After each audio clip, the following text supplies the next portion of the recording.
Okay, now this story is regarding the Swayamvar, means marriage of Draupadi.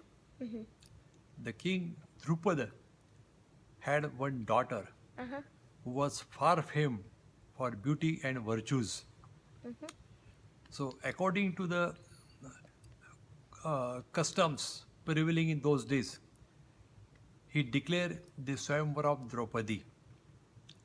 This news reached Ekachakrapura city, where five Pandav and Kunti were dwelling in the house of a Brahmin. They had already disguised as Brahmins. Kunti told her sons, now we are in the city, and now we have seen the dales and valleys, hills of this city till we are tired. The alms dole out are diminishing. So it is high time we should leave this city and enter the kingdom of Drupada, which is reputed to be fair and prosperous. Okay. The other Brahmins of the city, they also went to see the festivities of the royal wedding and in hope of getting some gifts. Pandav mingled with them as Brahmins.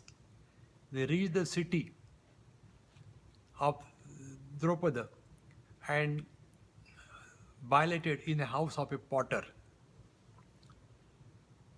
Though Drupad and Dronacharya, they were outwardly at peace. Yeah.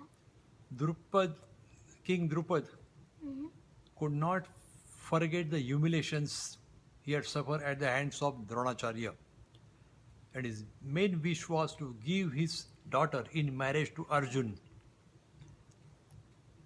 Uh, he knew that Dronacharya's dear student was Arjuna. So he could hardly look upon him, uh, Drupada, as his enemy, being his disciple's father in law.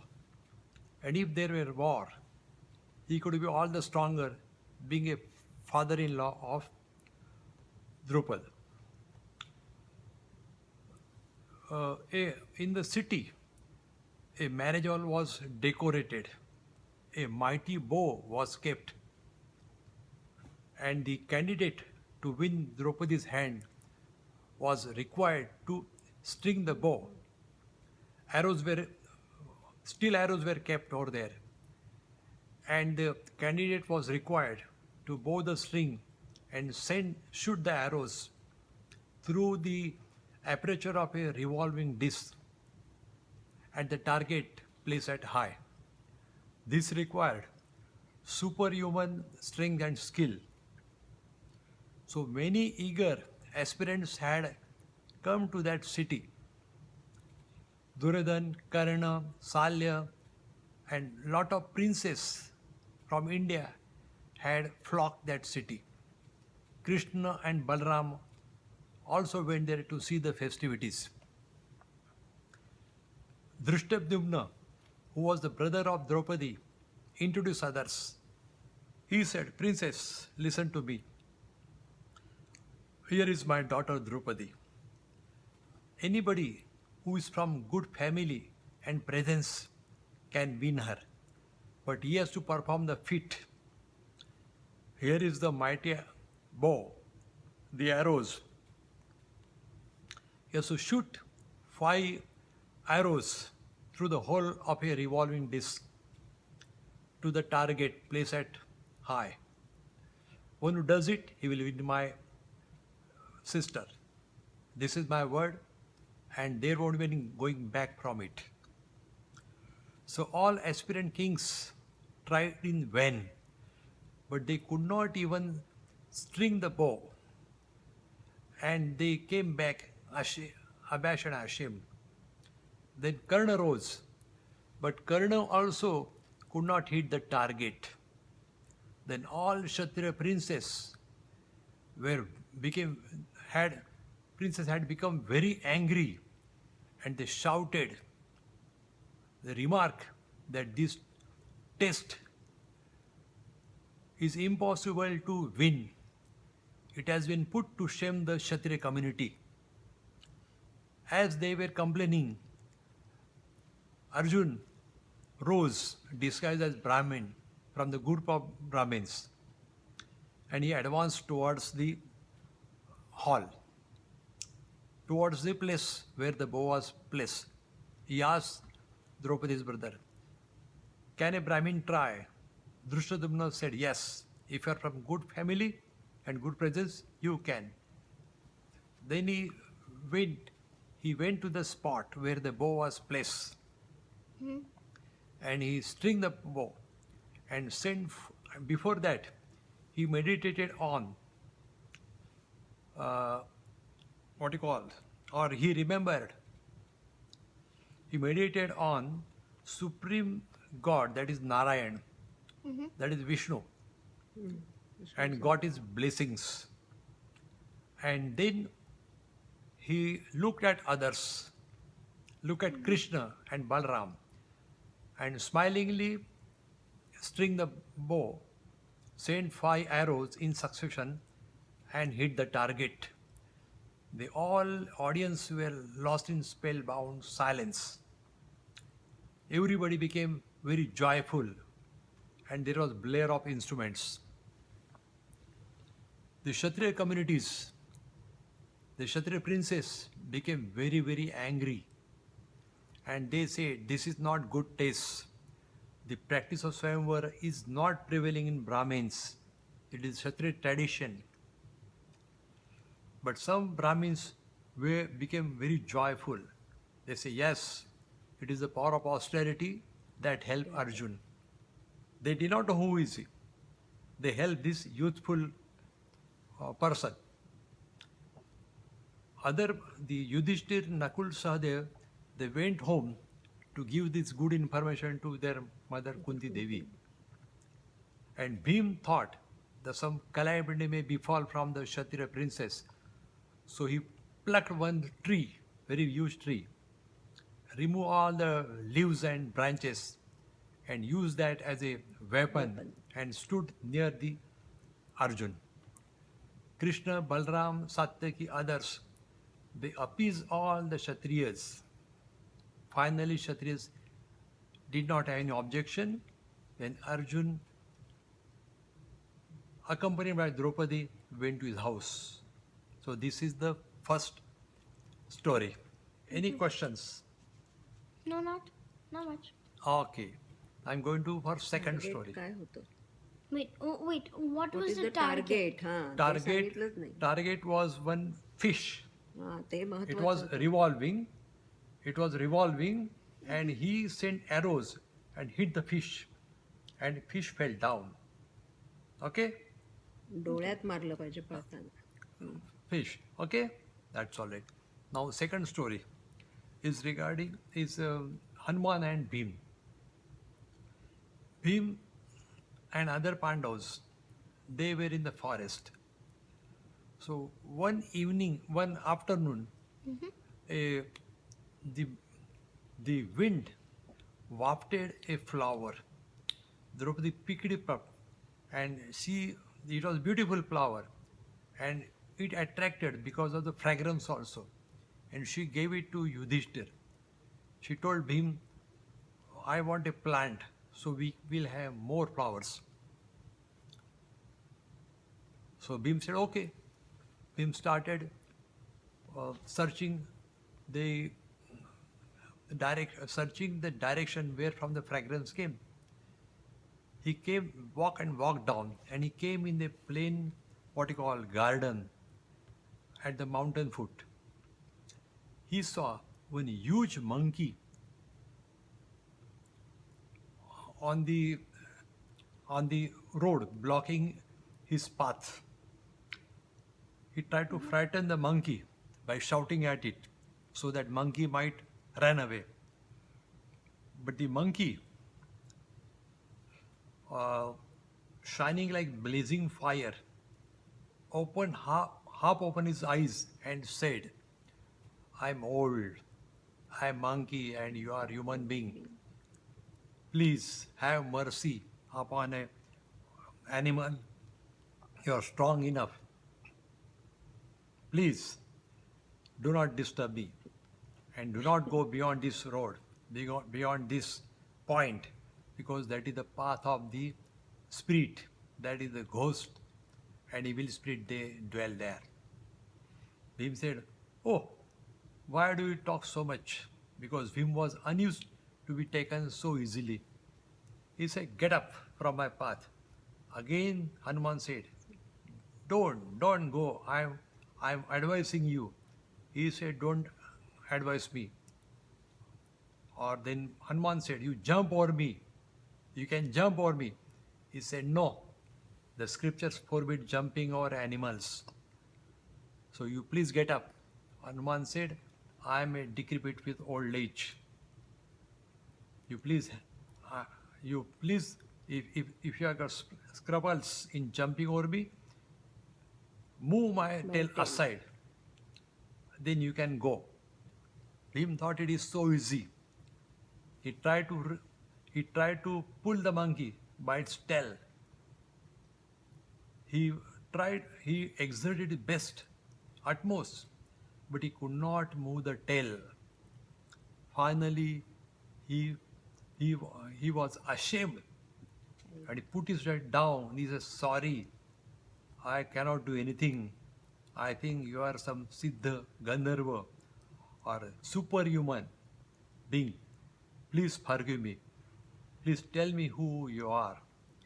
He said, "I am your elder brother. I am the Vayuputra. I am your elder brother, Hanuman."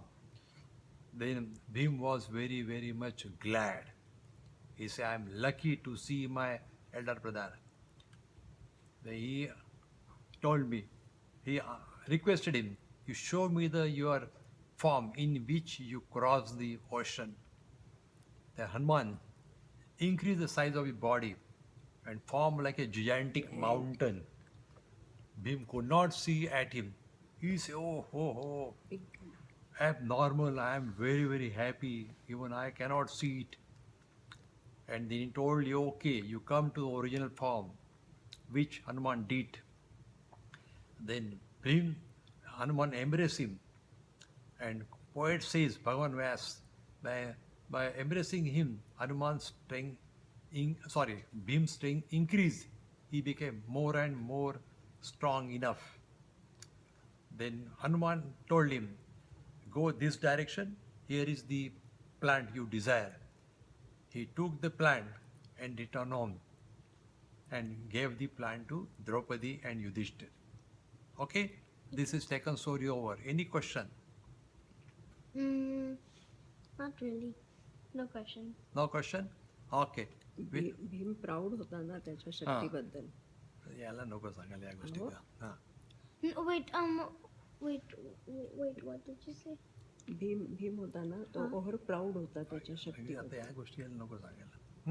Okay. No, Abba, Aji's on to something. She needs to Okay. explain it to me. Bhim was base proud. कळला पाहिजे. Bhim was का proud. तो असं करतो. Bhim was proud and he thought nobody is stronger than him. हां. So Hanuman wanted to bring him to reality that he is not the strongest in the world. It is Hanuman is the strongest. And that was he wanted to meet him also. That was the intention behind this story. Okay? Okay, but like when Hanuman grew, Huh. did he like, so when he was like a monkey, Huh. he said like he was very old, but when he grew up, Huh. grew like so tall as a mountain, Huh. did he look like he was like so old, No. No. No. or was it just for disguise? No, he can take any form he wants. Hanuman is a Power. superhuman. Hanuman is immortal. He has no death. Still is surviving in India. Wait, he's surviving in India? Yes. Where does he live? He lives in Himalayas. Okay? Oh. Okay. Now let us go to another story.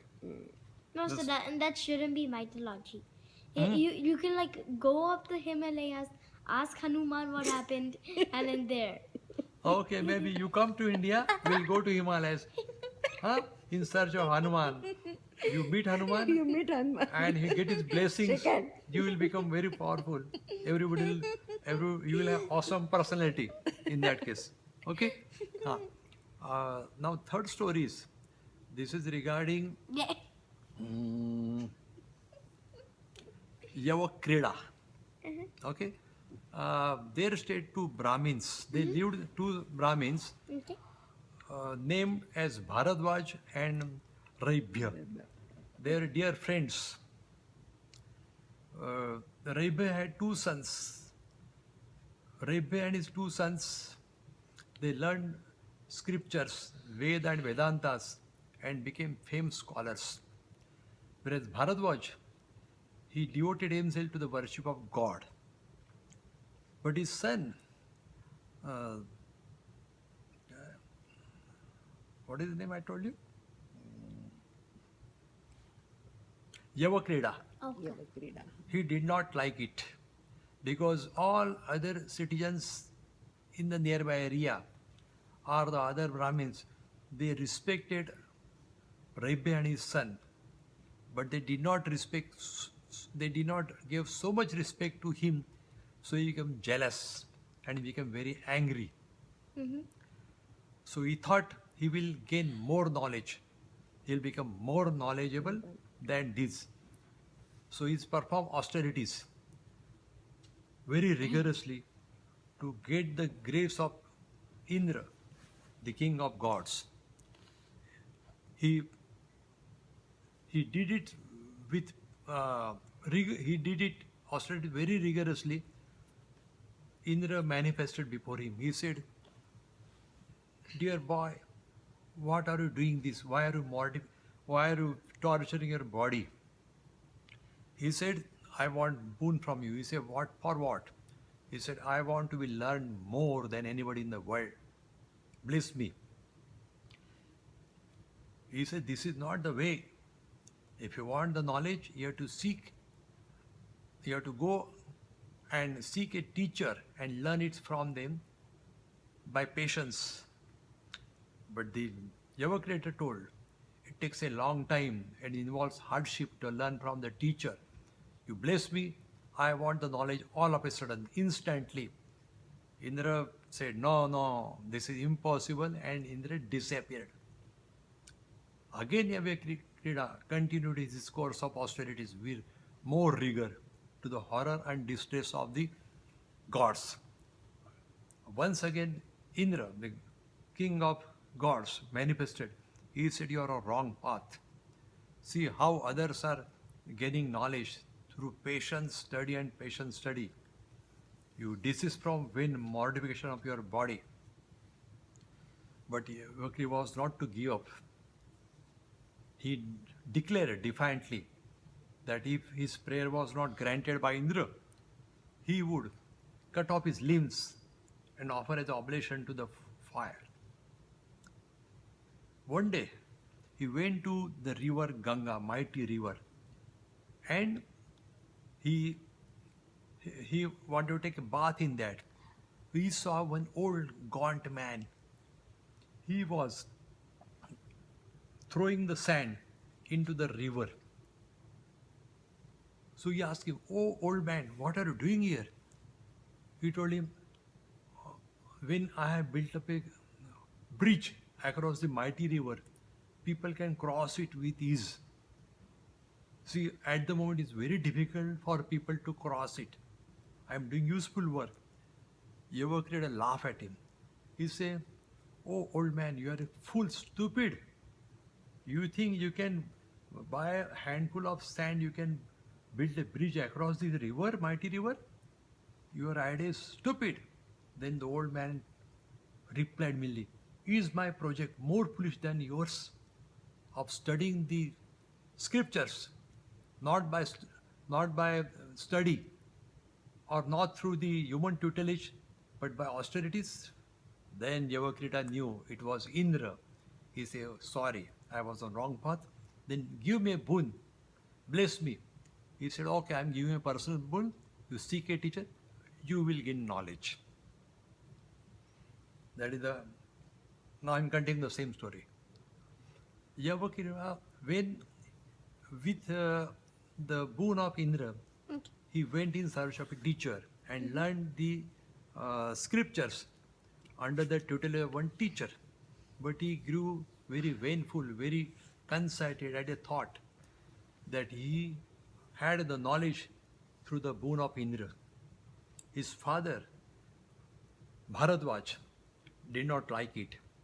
He thought it necessary to warn him. He told, "You are on wrong path. Your basic concept is wrong. I'll tell you one story. You can learn from it." Then Bharadwaj narrated him one story.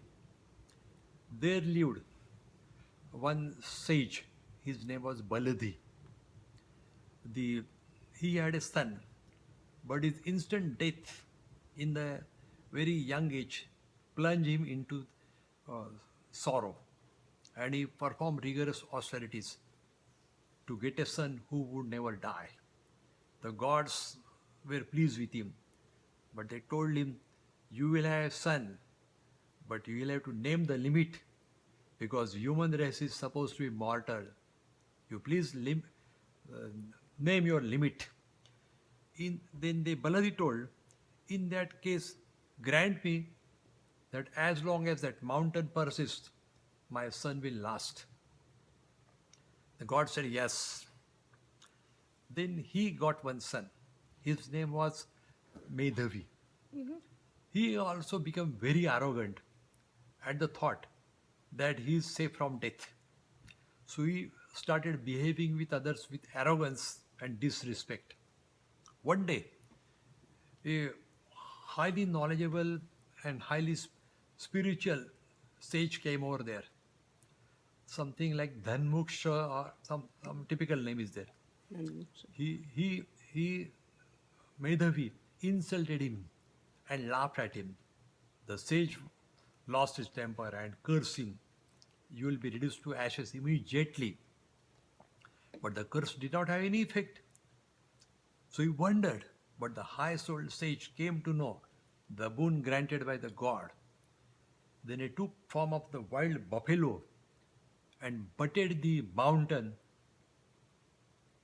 to pieces. Immediately, the Medhavi died. So he told him, "This is the story. Take a lesson.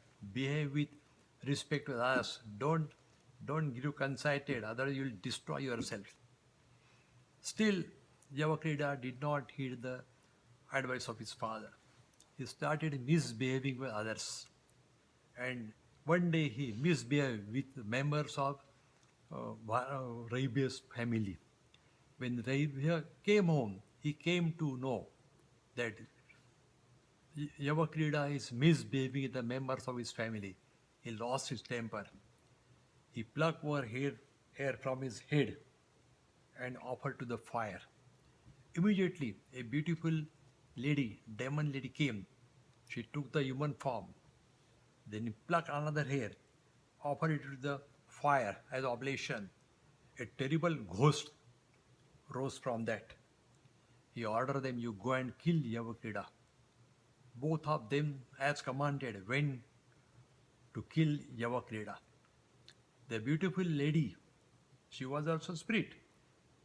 She went and she attracted Yavakrida. And she put off her guards and took away the water jug from his hand. And the terrible ghost came there with the uplifted spear to kill him. Then Yavakrida came to know this was a very crucial incident. He wanted to use the mantra. He knew the mantra can help him, but before he uses he knew before using the mantra, he had to cleanse himself with water. So but the water was not with him. The jug was taken by the female. So he went near a pond, but the pond was dry. He went near a stream, but the stream became dry at his approach. Wherever he went, the water dried up. Ultimately, in disgust, he entered the ashram of his father. A half-blind person who was guarding the ashram, he thwarted his entry, and Yavakruda could not enter the ashram easily. In the meantime, the ghost came, it took him and killed him. So this was the end of Yavakrida. This story is over. Any questions? No. Actually, I have one quick question. Was the was the female devil like a good? I mean demon. Was the female demon a good demon or a bad demon? It was a demon, and demon was asked by the sage Raibya to kill him, and she because she came from the fire, he put the hair as an oblation to the fire, and she came out of it. It was a demon, but the demon took a human form, beautiful form. So her duty was to kill him. Okay? Okay. So she was obedient to his master. Now this story, now the last story. Okay? Yudhishthir disgrace. Sorry, Duryodhan disgrace. Duryodhan was a Kaurav. He had 99 brothers. So in all they were 100. They thought that they'll go for a picnic. So they visited a pond. And he ordered his attendants to put up a last story, put up a camp over there. So he went there and he ordered the attendant to obey the orders. The attendants were near the bank of the pond, but Chitrasen Gandharva had already put up the camp, and their attendants were prevented to put up the camp. The Duryodhana attendant came and complained, we could not do so. A petty prince is there, he is offering a resistance. Duryodhana got angry. Who is that? I am the king. You go and kill them. The attendants went, but they were defeated by the Chitrasen Gandharva. When Duryodhana came of this, he became very, very angry, and in rage, he ordered his forces, come, let us defeat this petty prince. He did not know it was a Gandharva.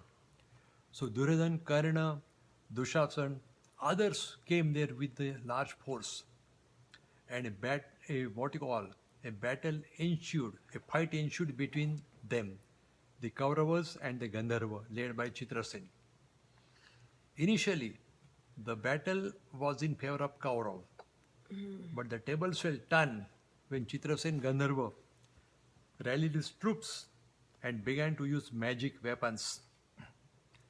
Karna and others, warriors, they lost their chariots, they lost their weapons, and they had to run away from the battlefield. Duryodhana was also defeated, and he cried angrily, oh! All the soldiers left, and some of the soldiers took refuge in the area or in the houses of the Pandava because they were staying nearby. Bhim came to know of this. He told Yudhishthir, it is good that the Kaurava has been defeated by Chitrasen. But Yudhishthir told, no, this is not correct. Because Kauravas, though we had different opinion with them, they are our kith and kins. They are our blood relatives. So we should help them, we should stand by them. Bhim did not agree, but he told, no, brother, you have to do this. You have to help Kaurav because they are in the critical condition. You go and fight Chitrasen. So Bhim, Arjun, Nakul, Sahdev went and they are ready to fight Chitrasen Gandharva. But Chitrasen Gandharva told, I had no desire, I had no intention to fight Pandav. The only thing I wanted to teach a lesson to the arrogant Kaurav, which I did it. Thank you. If you want, I'll release them. And at the request of Pandav, he released all the persons who have been taken captive. And thus Duryodhana was a disgrace. He came home and he felt too much ashamed. Now this story is over. Any questions? Mm, no. Not many questions. Any question? Single question? Mm, Any of the stories? Any questions? any, right? Huh. So, oh yeah, I think the story you told me before, before this story, Huh.